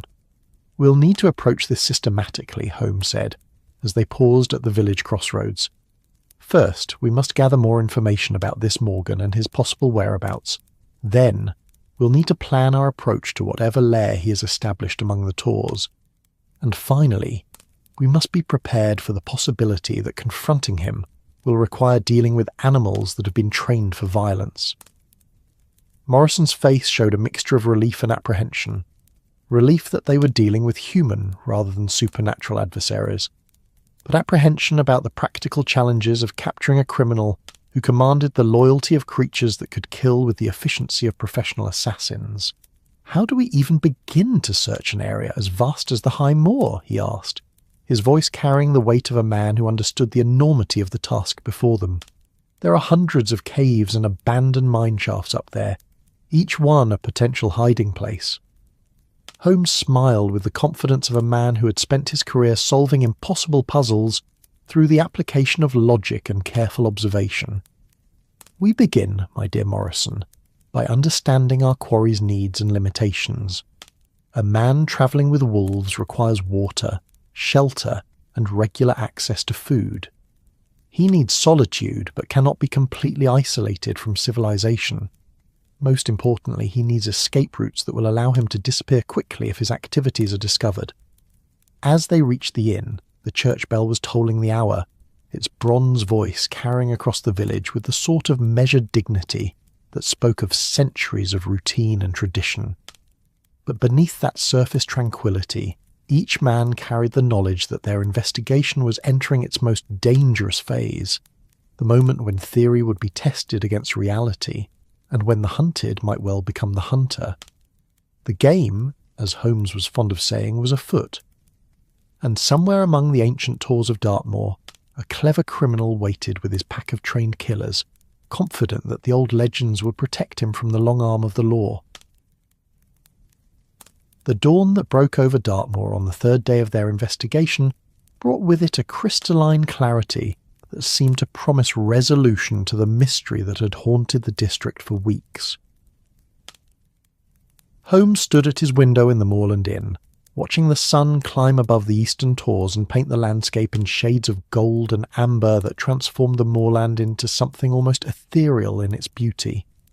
The air was sharp with the promise of winter's approach, carrying the scent of frost and the faint smokiness of peat fires beginning to warm cottage hearths against the growing chill. Watson emerged from his morning ablutions to find his friend already dressed and making final adjustments to a collection of equipment that had been assembled with the methodical precision of a military campaign. The portable camera sat beside coils of rope, a dark lantern designed for covert observation, and several items from Holmes's chemical kit that Watson preferred not to examine too closely. "I take it we're proceeding with the plan we discussed last evening," Watson asked, settling into the chair by the window and accepting the cup of tea that Holmes offered, with the absent-minded courtesy of a man whose thoughts were entirely focused on the task ahead. "Indeed," Holmes replied, his voice carrying the sort of quiet confidence that Watson had learned to associate with his friend's most carefully calculated ventures. "Morgan, if that is indeed his name, has established himself in a position that he believes to be impregnable. Hidden among the tors, protected by his trained animals, and shielded by local superstition, he has created what amounts to a fortress. But every fortress has weaknesses, Watson, and I believe we have identified his." The plan they had developed over the previous evening was both elegant and audacious in its simplicity. Rather than attempting to storm Morgan's stronghold directly, a course that would almost certainly result in casualties given the presence of trained wolves, Holmes proposed to use the criminal's own methods against him. They would create a situation that would draw Morgan and his animals into the open, where superior numbers and careful preparation could overcome animal cunning and human desperation. Constable Morrison arrived as they were finishing their breakfast, his face bearing the determined expression of a man who had spent a sleepless night preparing for what might prove to be the most dangerous day of his career.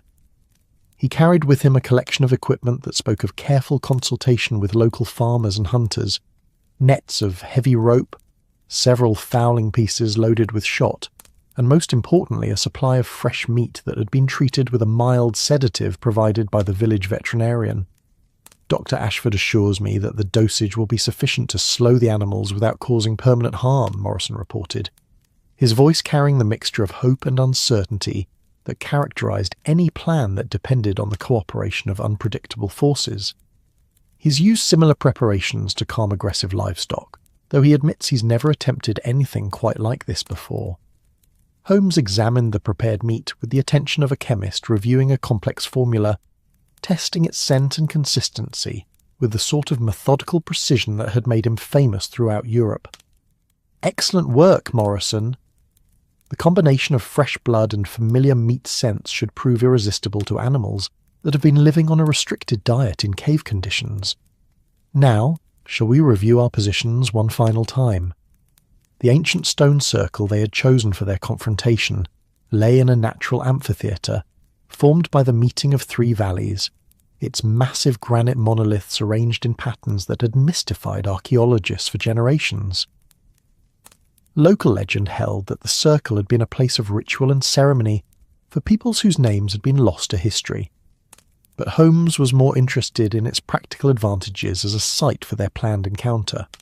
The circle commanded excellent views of all approaches, while providing multiple escape routes should their plan go awry.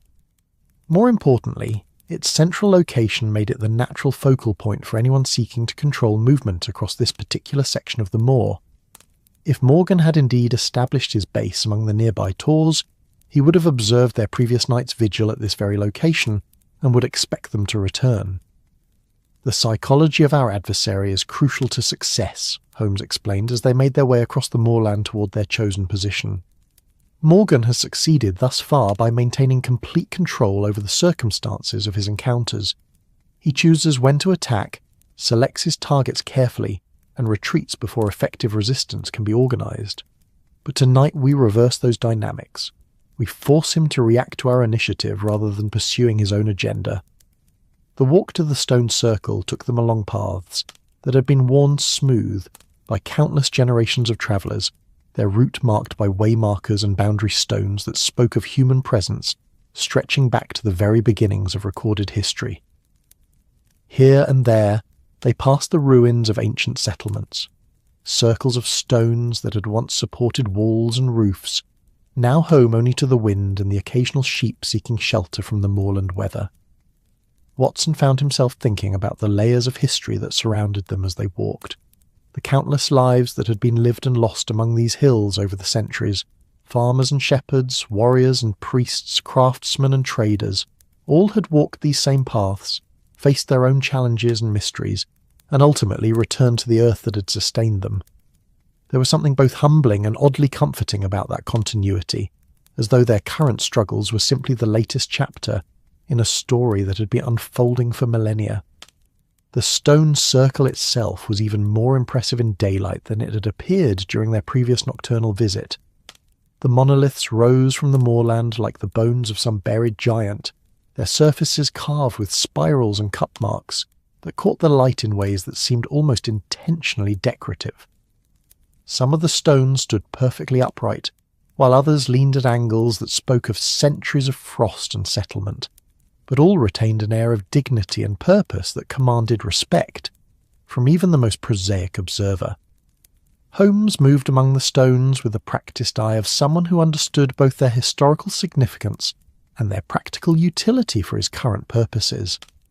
He selected positions for each member of their small party with careful attention to sight lines and escape routes, ensuring that they could observe all approaches while maintaining the ability to withdraw quickly if circumstances required. "Watson, you'll take position behind the largest stone on the northern side," he directed, his voice carrying the quiet authority of a military commander. "Deploying his forces, your medical bag and revolver should be easily accessible, but keep them concealed until the crucial moment. Morrison, the eastern approach will be your responsibility. Your knowledge of local terrain may prove invaluable if our quarry attempts to escape in that direction." The afternoon passed slowly as they made their final preparations, checking and rechecking equipment, while maintaining the sort of alert watchfulness that had become second nature during their previous encounters with the mysterious creature. The sedated meat was arranged at strategic points around the circle, positioned to create a trail that would draw any approaching animals toward the centre of their trap, while keeping them away from the human observers.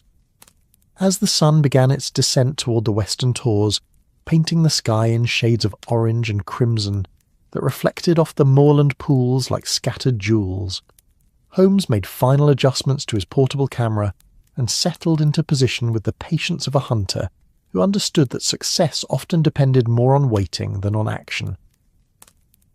The transformation of the moor from day to night was a gradual process that never failed to inspire a sense of wonder in those who took the time to observe it carefully. Colours shifted and deepened. Familiar landmarks took on new and sometimes unsettling shapes, and sounds that were barely noticeable during daylight hours suddenly became clearly audible in the gathering stillness. The first indication that their vigil might bear fruit came just after the church bells of distant Widecombe had tolled 9 o'clock, their bronze voices carrying across the moorland with a sort of measured dignity that spoke of centuries of routine and tradition. Watson, maintaining his position behind the great northern stone, caught a glimpse of movement among the tors that crown the nearby hills, a shadow that seemed too purposeful to be dismissed as merely another sheep seeking nighttime shelter. Holmes, alerted by Watson's carefully controlled signal, turned his attention toward the indicated direction and felt his pulse quicken with the excitement of a hunter who finally sees his quarry emerge from cover. The figure moving among the distant stones was unmistakably human, though there was something about its movement that seemed oddly furtive, as though it were uncomfortable being observed even at such a distance. As they watched, the solitary figure was joined by companions that confirmed their theories about the true nature of the werewolf that had terrorized the district. 3 large shapes moved with the fluid grace of natural predators, their forms clearly canine but far larger than any domestic dog. Even at a distance of several hundred yards, their size and bearing marked them unmistakably as wolves, creatures that had no natural place in the gentle landscape of Devon, but whose presence explained every mystery that had surrounded the recent attacks. The approach toward the stone circle was made with obvious caution, the human figure directing his animal companions with gestures that spoke of long familiarity and careful training.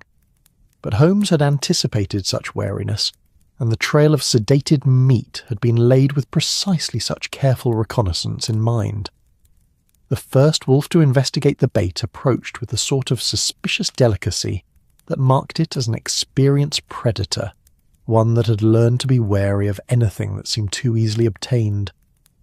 But hunger and the familiar scent of fresh meat eventually overcame caution, and the animal began to feed with the concentrated attention of a creature that had been living on short rations for too long.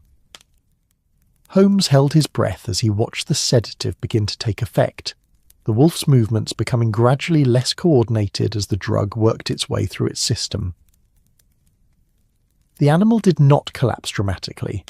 Dr. Ashford had been careful to calibrate the dosage to slow rather than incapacitate, but its alertness clearly diminished, and its responses to its master's signals became noticeably delayed. The second and third wolves followed the example of their pack leader, and within minutes, all 3 animals were showing the effects of the treated meat.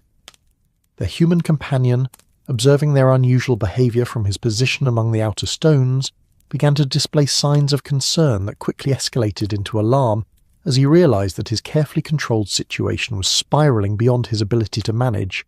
It was at this crucial moment that Holmes chose to reveal himself, stepping from behind his concealing stone with the sort of theatrical flourish that he could never quite resist when confronting a particularly challenging adversary. His appearance in the centre of the ancient circle, camera in hand and an expression of calm satisfaction on his face, had exactly the effect he had intended. Complete and utter shock from the man who had believed himself to be the hunter rather than the hunted. "Good evening, Mr. Morgan," Holmes called across the circle, his voice carrying clearly in the still night air. "Or should I perhaps address you by your real name? I confess that I have not yet had the pleasure of learning your true identity, though I suspect that a careful examination of criminal records might prove enlightening. The man among the stones, for there was no longer any doubt that he was entirely human, stood frozen for a moment that seemed to stretch into eternity. He was indeed middle-aged, as Mrs. Blackwood had described, with the weathered appearance of someone who had spent his life outdoors, and the sort of lean, wiry build that spoke of constant physical activity. But it was his eyes that confirmed Holmes's assessment of his character, intelligent, calculating, and now filled with the desperate fury of a trapped animal. "You have no idea what forces you're meddling with," Morgan called back, his voice carrying an accent that confirmed Mrs. Blackwood's guess about his Welsh origins. "There are powers on this moor older than your London science, older than your comfortable assumptions about what is possible and what is merely legend." Holmes smiled with genuine amusement at this attempt to maintain the supernatural facade even in the face of complete exposure. "Indeed, there are ancient powers here," he agreed, gesturing toward the standing stones that surrounded them. "But you, sir, are not among them. You're simply a clever criminal who has used local superstitions to cover your activities, while you pursued what I assume to be a lucrative trade in stolen livestock." The confrontation might have continued in this vein for some time, but it was interrupted by the arrival of an unexpected participant in their carefully orchestrated drama. One of the sedated wolves, apparently less affected by the drug than its companions, had recovered sufficiently to take an interest in the proceedings. With movements that were still somewhat uncoordinated but nonetheless purposeful, it began to approach the centre of the circle, where Holmes stood with such apparent confidence.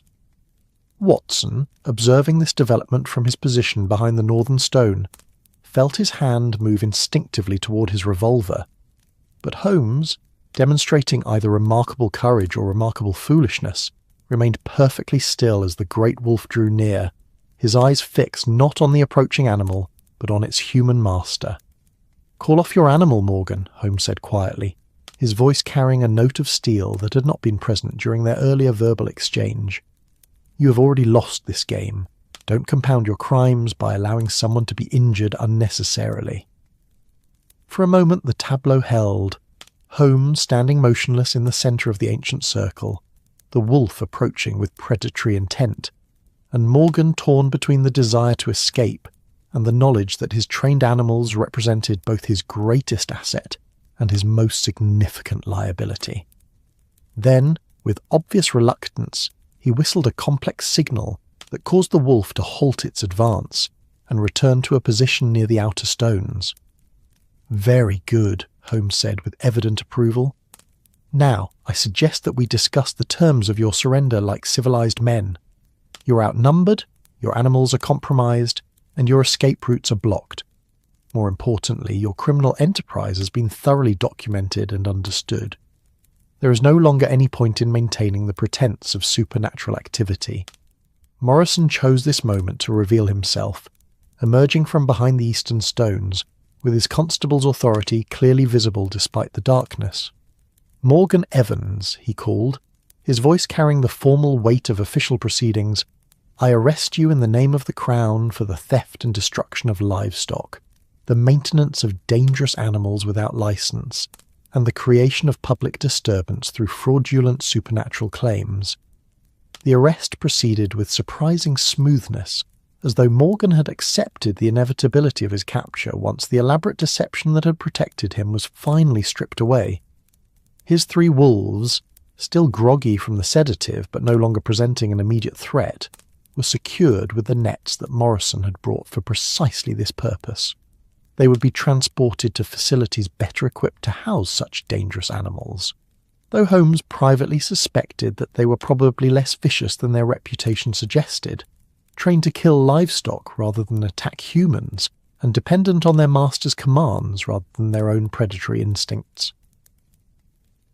As dawn approached, and the ancient stone circle was transformed once again from a stage for human drama into a simple archaeological monument, Holmes found himself reflecting on the curious way that truth and legend intertwined in places like Dartmoor. The werewolf stories that had terrified the local population for weeks had indeed been based on reality, but it was a reality rooted in human greed and animal training rather than supernatural transformation. "An elegant solution," Watson observed, as they prepared to escort their prisoner back to the village, though I confess I'm still not entirely clear about his ultimate objectives. If he was indeed stealing livestock, why go to such elaborate lengths to kill rather than simply remove them? Holmes smiled with the satisfaction of a teacher whose student had asked exactly the right question. "Because, my dear Watson, he was not stealing the animals for immediate profit. He was eliminating specific bloodlines to increase the value of his own breeding stock. Morgan Evans, as we shall undoubtedly discover when we investigate his background, is himself a sheep farmer, one whose own animals could command premium prices if his competitors' prize breeding stock were to disappear under mysterious circumstances. The sunrise that greeted their return to Widecombe in the moor was particularly spectacular, painting the sky in shades of rose and gold that transformed the village into something from a painting by one of the great masters. Smoke rose from cottage chimneys in straight columns that spoke of windless calm and the familiar sounds of morning activity, the lowing of cattle, the clatter of milk pails, the cheerful calls of neighbours greeting each other, provided a reassuring counterpoint to the night's dramatic events. As they delivered Morgan Evans to the custody of the local magistrate and arranged for the proper care of his animals, Holmes found himself thinking about the psychological landscape that had made such an elaborate deception possible. The moor bred legends as naturally as it bred sheep, and in a landscape where ancient stones stood as mute witnesses to forgotten ceremonies, and where mist could transform familiar terrain into something alien and threatening, the distinction between rational and supernatural explanations could become dangerously blurred. But perhaps, he reflected as they settled into the inn's comfortable parlour for a well-deserved breakfast, that was not entirely a bad thing. A world where werewolves could walk among ancient stones was a world where wonder still had a place, even if the reality behind the wonder proved to be disappointingly mundane. And in the end, the preservation of mystery, even mystery that was ultimately solved, was perhaps more important than the comfortable certainty that came from explaining everything away. The morning that followed Morgan Evans' arrest dawned with the sort of crystalline clarity that seemed to wash the very air clean, as though the resolution of the mystery that had haunted Dartmoor for weeks had somehow purified the atmosphere itself. Holmes stood at the window of his room in the Moorland Inn, watching the sun climb above the eastern tors and paint the landscape in shades of gold and amber that transformed the familiar moorland into something approaching the sublime. The village below was stirring to life with a different quality than he had observed during their previous days in Widecombe in the moor. There was a lightness in the movements of people going about their morning routines, a sense of relief that was almost palpable in the way neighbours called greetings to each other across garden gates, and children played in cottage yards without the nervous glances toward the moor that had characterised their behaviour throughout the week. Watson emerged from his morning ablutions to find his friend already dressed and making notes in the leather-bound journal that had become his constant companion during their investigation. The doctor settled into the chair by the window and accepted the cup of tea that Holmes offered with the absent-minded courtesy of a man whose thoughts were still processing the events of the previous night. "A remarkable case," Watson observed, stirring honey into his tea and watching the golden streams dissolve in the amber liquid. "Though I confess I find myself somewhat disappointed that the supernatural elements proved to be entirely fabricated. There was something rather romantic about the idea of werewolves stalking the moors, wasn't there?" Holmes smiled with the particular expression Watson had learned to associate with his friend's moments of philosophical reflection. But consider this, my dear fellow. Is the truth we uncovered really so much less remarkable than the legend it replaced? A man with sufficient intelligence and determination to train wild animals for criminal purposes, to manipulate an entire district's fears for his own advantage, to create a deception so complete that even seasoned observers began to question the fundamental nature of reality itself. I would argue that human ingenuity, even when directed toward criminal ends, is far more worthy of wonder than any supernatural phenomenon. The conversation was interrupted by a gentle knock at the door, followed by the appearance of Mrs. Pemberton bearing a breakfast tray laden with the sort of hearty fare that had sustained moorland folk through countless centuries of harsh winters and uncertain harvests. Fresh eggs from the inn's own hens, bacon that carried the distinctive flavour of animals raised on moorland herbs, thick slices of bread still warm from the oven, and butter churned from cream so rich it seemed almost golden in the morning light. "The whole village is talking about what happened last night," Mrs. Pemberton reported as she arranged their breakfast, with the practised efficiency of someone who had spent her life in service to travellers. "Thomas Whitmore stopped by earlier to say that he wanted to thank you personally for putting an end to his troubles. Says he'll finally be able to sleep soundly, knowing his remaining sheep are safe from that monster." Holmes paused in his note-taking to consider her words carefully. "I hope, Mrs. Pemberton, that the village understands that the monster they feared was entirely human in nature. It would be unfortunate if the resolution of this case led to a false sense of security about the genuine dangers that the moor can present to the unwary." The innkeeper's wife nodded thoughtfully, her expression revealing the sort of practical wisdom that came from a lifetime spent in close contact with both human nature and the natural world. "Oh, we understand that well enough, Mr. Holmes. But there's a difference between the dangers we know and can prepare for, and the sort of fear that comes from not knowing what we're facing. A man with trained wolves is still dangerous, to be sure, but at least we know what manner of precautions to take. As they settled to their breakfast, Constable Morrison arrived with a summary of the morning's developments and news of Morgan Evans's formal confession. The prisoner, faced with overwhelming evidence and the prospect of a lengthy trial that would inevitably result in conviction, had chosen to cooperate fully with the authorities in exchange for a recommendation of leniency from the court. His real name is indeed Morgan Evans, Morrison reported, settling into a chair near the fire with the air of a man who had spent a sleepless night dealing with paperwork and legal formalities. He owns a small sheep farm in the Welsh Hills, about 50 miles north of here. Been struggling financially for several years, according to the records we've been able to obtain by telegraph. Holmes looked up from his eggs with evident interest. And the wolves? How did he acquire animals that should have been impossible to obtain through legitimate channels? Morrison consulted his notes with the careful attention of a man who had learned the importance of accuracy in official proceedings.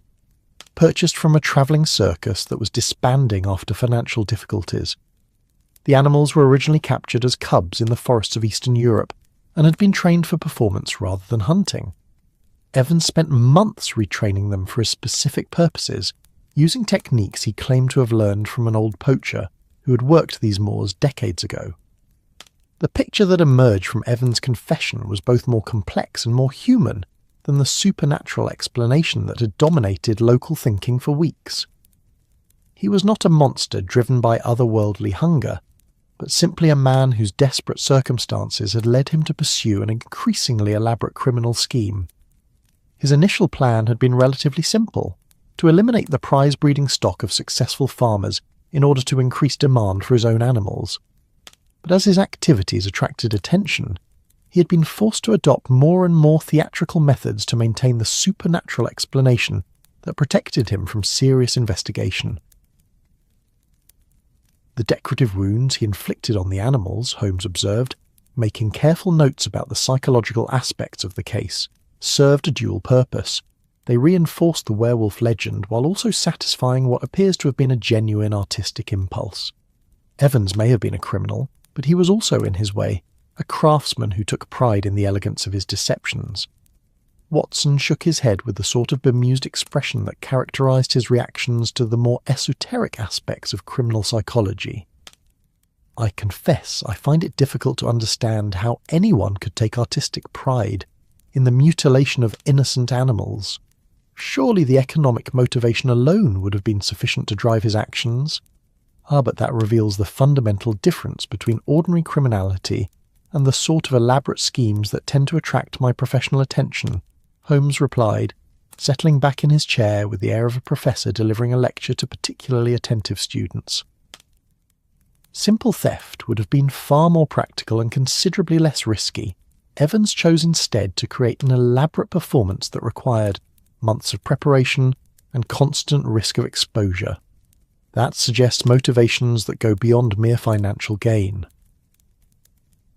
The morning was well advanced by the time they had finished their discussion of the case's psychological complexities, and Holmes found his attention drawn increasingly toward the window in the moorland landscape that stretched away toward the horizon. There was something about the quality of the light, clear and golden, with shadows that seemed to reveal rather than conceal the natural contours of the land, that spoke of resolution and peace restored to a troubled district. Thomas Whitmore arrived just as they were finishing their breakfast, his weathered face bearing an expression of relief so profound that it seemed to have transformed his entire bearing. The farmer who had discovered the first mutilated sheep now carried himself with the confident stride of a man whose world had been restored to its proper order. "Mr. Holmes," he said, removing his cap with the sort of respectful gesture that had once been common throughout rural England, "I can't begin to tell you how grateful I am for what you've done. Not just for catching that devil Evans, but for showing us that there was a rational explanation for what seemed like pure evil. My wife hasn't slept properly in weeks, and now we can get back to the business of living without constantly looking over our shoulders." Holmes accepted the farmer's gratitude with the sort of gracious modesty that Watson had learned to recognise as one of his friend's most admirable qualities, For all his intellectual pride and occasional arrogance, Holmes genuinely understood that his gifts were most valuable when they served to restore peace and security to ordinary people whose lives had been disrupted by forces beyond their control. "I am simply grateful that we were able to reach a resolution before anyone was seriously injured," Holmes replied, rising to shake Whitmore's hand with genuine warmth. "Tell me, what will happen to your remaining flock? I hope the trauma of recent events hasn't permanently damaged your breeding program." Whitmore's face brightened with the sort of enthusiasm that characterized farmers discussing their life's work. "Actually, sir, there's been an unexpected development that might interest you. Sir Edmund Hartland, he's the landowner whose prize ram was killed, has offered to provide replacement breeding stock from his own flock free of charge. Says it's the least he can do to help the district recover from this business." The conversation continued for some time, with Whitmore sharing details about the community's plans for rebuilding and the gradual return of normal life to the moorland farms. But Holmes found his attention drifting toward the larger questions that the case had raised about the relationship between rational explanation and human psychology, between scientific method and the need for mystery that seemed to be fundamental to the human experience. As the farmer prepared to leave, he paused at the door with a sort of thoughtful expression that suggested he was struggling to articulate something that had been troubling him. "Mr. Holmes," he said finally, "I hope you won't think me foolish for asking, but, well, do you think the old stories about werewolves on the moor were entirely false? I mean, Evans was certainly human, but the legends he used for cover, they had to come from somewhere, didn't they?" Holmes considered the question with the sort of careful attention he gave to all inquiries that touched on the fundamental nature of truth and belief. "I think, Mr. Whitmore, that legends often preserve truths that are deeper than the specific facts they appear to describe. The stories of werewolves on Dartmoor may not have been literally accurate, but they captured something real about the relationship between civilization and wilderness, between the ordered world of human society and the wild forces that exist beyond our control." Mrs. Blackwood arrived shortly after Whitmore's departure, moving with the careful dignity of advanced age, but carrying herself with an air of satisfaction that suggested she was pleased with the resolution of events. She accepted a cup of tea and settled into a chair near the fire, with the sort of comfortable authority that characterized her position as the village's unofficial keeper of wisdom and tradition. "So," she said, her sharp eyes moving from Holmes to Watson, with the attention of someone accustomed to reading character in faces, "you've solved our little mystery and sent our werewolf off to face the Queen's justice. I trust you're satisfied with your work." Holmes smiled at the slight note of challenge in her voice, recognizing it as the sort of test that wise old women had been giving to younger men for countless generations. "I am satisfied that we have identified and apprehended the individual responsible for the recent attacks," he replied carefully, "but I suspect you have thoughts about aspects of the case that go beyond the merely criminal." Mrs. Blackwood's smile was knowing and slightly mischievous. "Indeed I do, Mr. Holmes. You see, while you were busy proving that our particular werewolf was entirely human, you also demonstrated something rather more interesting, that the old stories still have power, even in this age of gaslight and railway trains." Evans succeeded in his deception precisely because people were willing to believe in possibilities that your modern science says should be impossible. The conversation that followed was perhaps the most philosophically complex of their entire stay in Widecombe in the Moor, touching on questions about the nature of belief, the relationship between rational and intuitive ways of understanding the world, and the role that mystery and wonder played in human psychology. Mrs. Blackwood proved to be a formidable intellectual opponent, challenging Holmes's assumptions about the supremacy of scientific method while acknowledging the obvious value of his deductive techniques.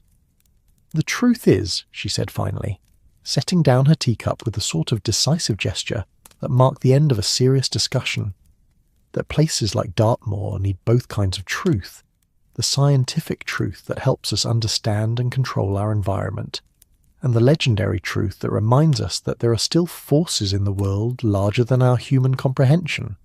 As the afternoon wore on and the time for their departure approached, Holmes found himself taking a final walk through the village streets, observing the gradual return of normal life to a community that had been living under the shadow of fear.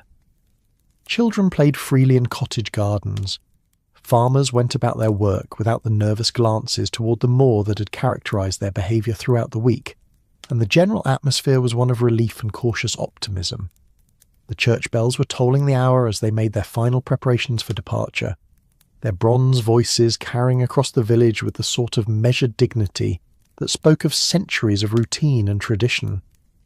Watson packed their bags with the methodical efficiency of a man accustomed to sudden changes of scene, while Holmes made final entries in his case notes and ensured that his photographic equipment was properly secured for the journey back to London. Their departure from Widecombe in the moor was marked by the sort of formal courtesy that characterised rural communities bidding farewell to distinguished visitors. Mrs. Pemberton presented them with a basket of provisions for their journey.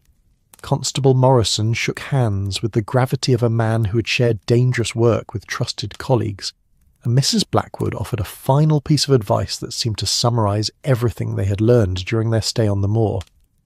"Remember, Mr. Holmes," she said, her voice carrying the weight of accumulated wisdom, "that solving mysteries is only half the detective's task. The other half is understanding why people need mysteries in the first place, and ensuring that the solutions you provide leave room for wonder as well as knowledge." The train journey back to London provided an opportunity for reflection on the case and its broader implications. As the Devon countryside rolled past their window, fields and hedgerows, villages and market towns, the whole familiar tapestry of rural England, Holmes found himself thinking about the delicate balance between rational explanation and the human need for mystery that Mrs. Blackwood had identified. "Do you think we've done the right thing?" Watson asked as they watched the landscape change from the wild freedom of Dartmoor to the cultivated order of more settled districts. "I mean, in exposing Evans and proving that the werewolf was entirely human, have we perhaps robbed the district of something valuable by replacing mystery with mundane criminal activity?" Holmes considered the question with the sort of careful attention he gave to all inquiries that touched on the moral dimensions of his work. "I think, Watson, that we have given the people of Dartmoor something more valuable than mystery. We have given them the truth, and the truth, even when it proves to be less exotic than the fiction it replaces, has its own form of wonder. The fact that a man could train wild animals to serve his criminal purposes, could manipulate an entire district's fears to his own advantage, could create a deception so complete that it fooled experienced observers, surely that demonstrates capabilities that are in their way as remarkable as any supernatural phenomenon." The train was approaching the outskirts of London as the sun began its descent toward the western horizon, painting the sky in shades of orange and crimson that reflected off the Thames and the countless windows of the great city. The familiar sounds of urban life, the clatter of traffic, the cries of street vendors, the general hum of human activity on an enormous scale, provided a sharp contrast to the peaceful quiet of the Devon moorland they had left behind. As they settled back into their familiar rooms at 221B Baker Street, with Mrs. Hudson fussing over their return and the comfortable chaos of Holmes's scientific equipment spread across every available surface, Watson found himself thinking about the strange quality that Dartmoor possessed.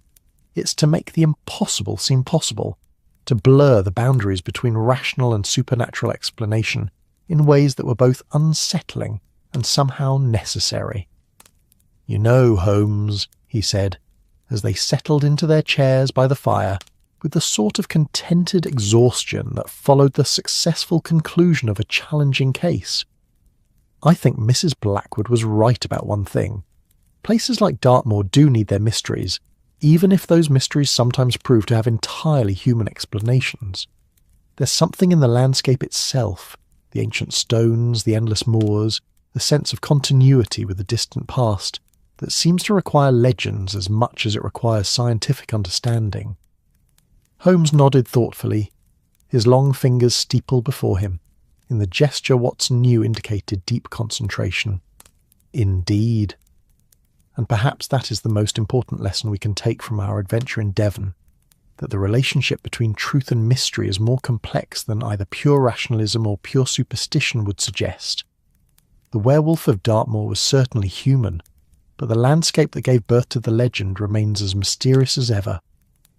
Outside their window, the gas lamps of Baker Street were beginning to flicker to life as evening settled over London, each one a small beacon against the gathering darkness. But somewhere to the west, beyond the reach of urban illumination, Dartmoor stretched away under the stars, ancient, timeless, and still capable of inspiring both wonder and fear in those who ventured onto its lonely paths. The case was closed, the criminal had been apprehended, and justice would be served. But the moor endured, as it had for countless centuries before and would for countless centuries to come, keeping its secrets and nurturing its legends with the patient persistence of stone and wind and time itself. And perhaps, Holmes reflected as he reached for his pipe in the evening papers, that was exactly as it should be. And so our tale of mystery and moonlight draws to its gentle close, like mist settling over the ancient tors of Dartmoor as dawn breaks across the moorland. Holmes and Watson have returned to their familiar Baker Street, but somewhere in the Devon hills, the wind still whispers through granite stones that have stood since before memory began, carrying stories that blend truth and legend in ways that no amount of scientific reasoning can fully untangle. We've walked together through fog-shrouded valleys and listened to tales told by firelight, followed the great detective as he unravelled a mystery that proved to be both simpler and more complex than anyone imagined. The werewolf was indeed human, but the landscape that gave birth to the legend remains as mysterious as ever, a reminder that some truths are deeper than facts, and that wonder has its own form of wisdom. In the end, perhaps Mrs. Blackwood was right. Places like Dartmoor need their mysteries as much as they need their explanations. The moor endures, ancient and patient, keeping its secrets while nurturing new stories for future generations to discover. And somewhere in the distance, if you listen carefully to the wind, you might still hear the echo of howls that belong to no earthly creature, or perhaps simply to the timeless voice of the wilderness itself. Thank you for joining me on this moonlit journey through Victorian Devon, where gaslight met ancient stone and reason danced with legend under the endless moorland sky. If this story has brought you peace, a gentle like and subscribe help me craft more tales for your quiet hours. Until we meet again in the realm of stories, may your dreams be filled with mystery and wonder, and may you always find comfort in the gentle darkness that carries us toward morning light. Sweet dreams, wherever in the world you may be listening tonight.